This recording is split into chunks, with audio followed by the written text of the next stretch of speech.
পরিস্থিতি সামলাতে শূন্যে গুলি চালালো পুলিশ, ফাটানো হয় কাঁদানে গ্যাসের শেল এবং দুষ্কৃতীদের বিরুদ্ধে বোমাবাজির অভিযোগ চোপড়ায়। আপনারা দেখছেন তার পরবর্তী ছবি, বোমাবাজির ছবি। পুলিশ লাঠি চালায়, কাঁদানে গ্যাসের শেল ফাটায় উত্তেজনা নিয়ন্ত্রণে আনতে, পরিস্থিতি নিয়ন্ত্রণে আনতে। তার ঠিক পরের ছবি আপনারা পরিস্থিতির ছবি দেখতে পাচ্ছেন, বিভিন্ন জায়গায় বোমাবাজির ছবি। চোপড়াতেই যত গন্ডগোল আপনারা দেখছেন সেই ছবি। চোপড়ার হাতিঘিসায় কিছুক্ষণ আগে আপনারা দেখছিলেন ভোটদানে বাধা দেওয়ার অভিযোগে অবরোধ, কয়েকশো গ্রামবাসী অবরোধ করেন। তৃণমূল কংগ্রেসের বিরুদ্ধে অভিযোগ ছিল তারা ভোটদানে বাধা দিচ্ছে। বিজেপি পাল্টা তৃণমূল কংগ্রেস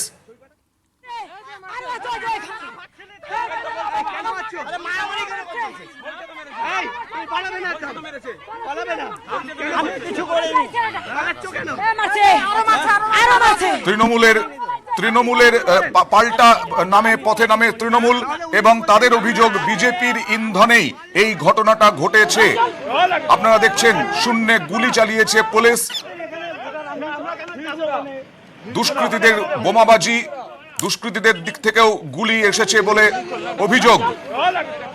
অর্থাৎ যথেষ্ট উত্তেজনা এই চোপড়ায়।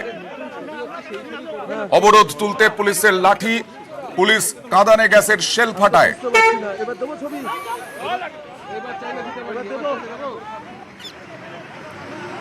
আমরা কথা বলবো আমাদের প্রতিনিধি সুজয় পালের সঙ্গে। সুজয়, কি ঘটলো আবার?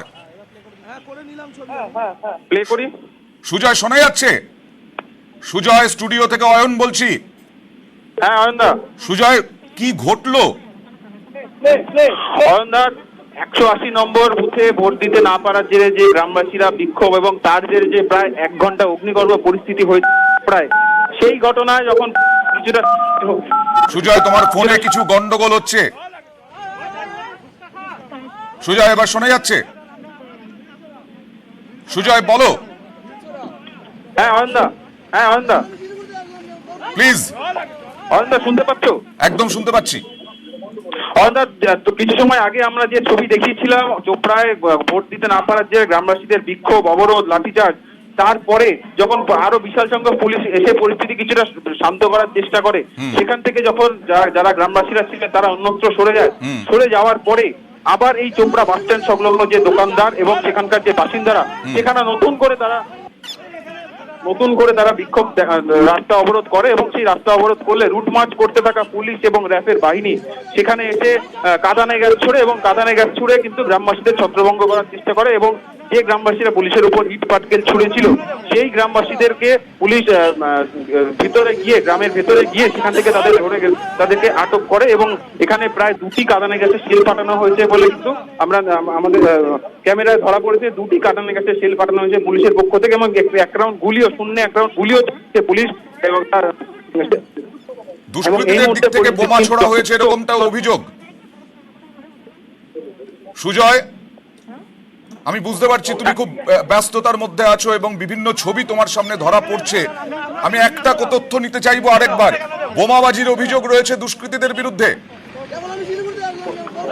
দেখো, দুষ্কৃতীদের বিরুদ্ধে বোমাবাজির অভিযোগ যেমন রয়েছে, পাল্টা পুলিশের বিরুদ্ধেও কিন্তু অভিযোগ রয়েছে কাঁদানে গ্যাস ছোড়ার এবং শূন্যে গুলি ছোড়ার।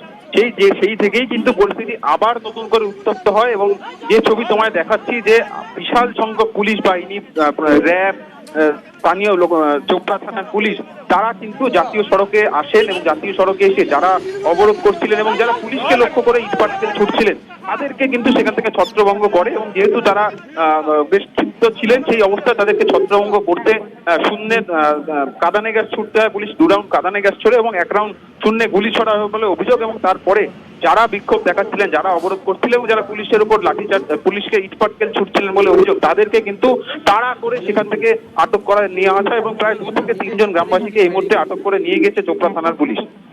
সুজয়, অনেক ধন্যবাদ।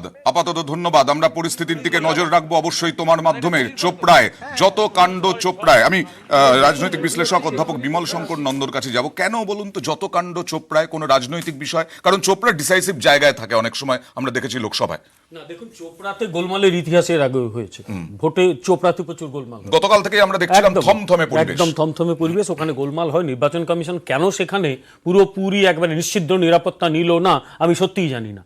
যদি কোথাও গোলমাল হয় নির্বাচন কমিশনকে তার দায়িত্ব নিতে হবে, তার কারণ গোটা প্রশাসনিক ব্যবস্থা এবং নির্বাচনের বিধি ব্যবস্থা এখন নির্বাচন কমিশনের অধীনে। আপনি কেন্দ্রীয় সরকার, রাজ্য সরকার, বিজেপি, সিপিএম, তৃণমূল কাউকে জিজ্ঞেস করে এটা লাভ নেই, লিগ্যালি এক্ষেত্রে দায় নিতে হবে নির্বাচন কমিশনকে। এক। 2 নম্বর হচ্ছে যে চোপড়ায় গুরুত্ব কোথায় জানেন, গত নির্বাচনে এস আলওয়ালিয়া তিনি দার্জিলিং এ তো বিপুল ভোটে জিতেছিলেন, তিনি সবচেয়ে পিছিয়ে ছিলেন চোপড়াতে, 27,220টা মাত্র ভোট পেয়েছিলেন চোপড়াতে।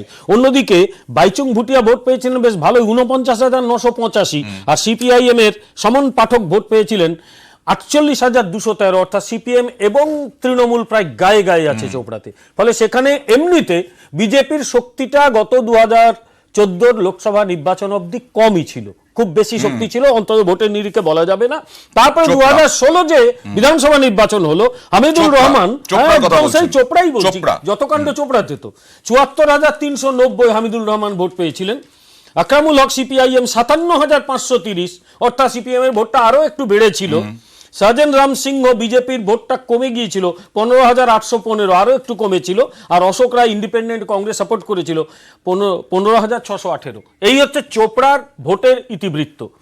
দেখা যাচ্ছে বিগত 2-3 বছরে পশ্চিমবঙ্গের আরো অন্যান্য জায়গার মতো চোপড়াতেও কিছু বদল ঘটেছে। না, তার মানে আমি একটু বুঝতে চাই, তরুণদা কিছুক্ষণ আগে বলছিলেন যে এই যে গন্ডগোলের মধ্যে একটা আওয়াজ আসছিল যে সিপিএম এর ভোট হয়ে গেছে, সিপিএম এর কাস্তে হাতুড়ি ভোট হয়ে গেছে, এই যে বাম রাম হয়েছে এরকম অভিযোগ তৃণমূলের, এই চোপড়ায় কি এরকম পরিস্থিতি হয়ে দাঁড়িয়েছে? একটা কথা বলি, আমি এই লজিকটা একদম মানি না।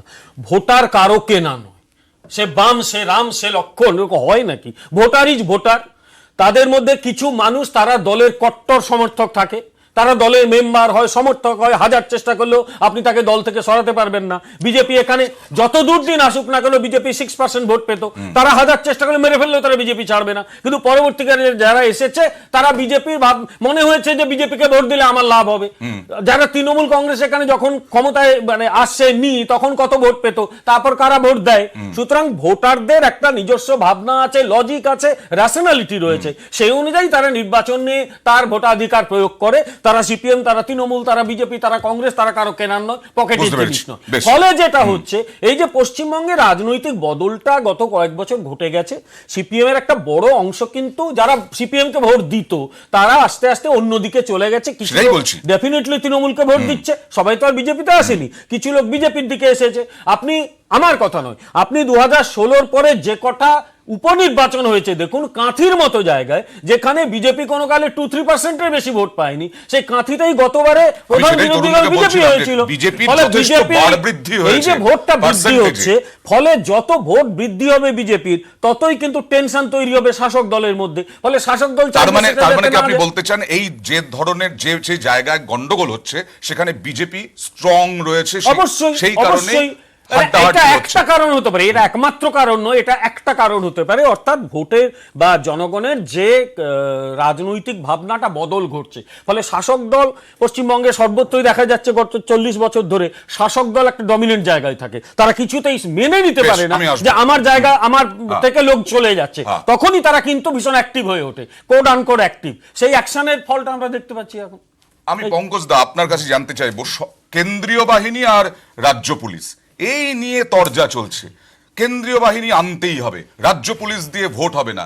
এটা কি মানে এটা কি রাজনৈতিক কোনো কর্মসূচির অঙ্গ বা রাজনৈতিক কোনো ইন্ধন? আমি আপনাকে আগেই বলি যে আপনার যে ভিডিও ক্লিপিং গুলো আপনি এই মুহূর্তের বড় খবর পঙ্কজ দা, আসবো আক্রান্ত রায়গঞ্জের সিপিএম প্রার্থী মোহাম্মদ সেলিমের গাড়িতে হামলা, ইসলামপুরের পাটাগড়ায় হামলা। এই মুহূর্তের বড় খবর, মোহাম্মদ সেলিম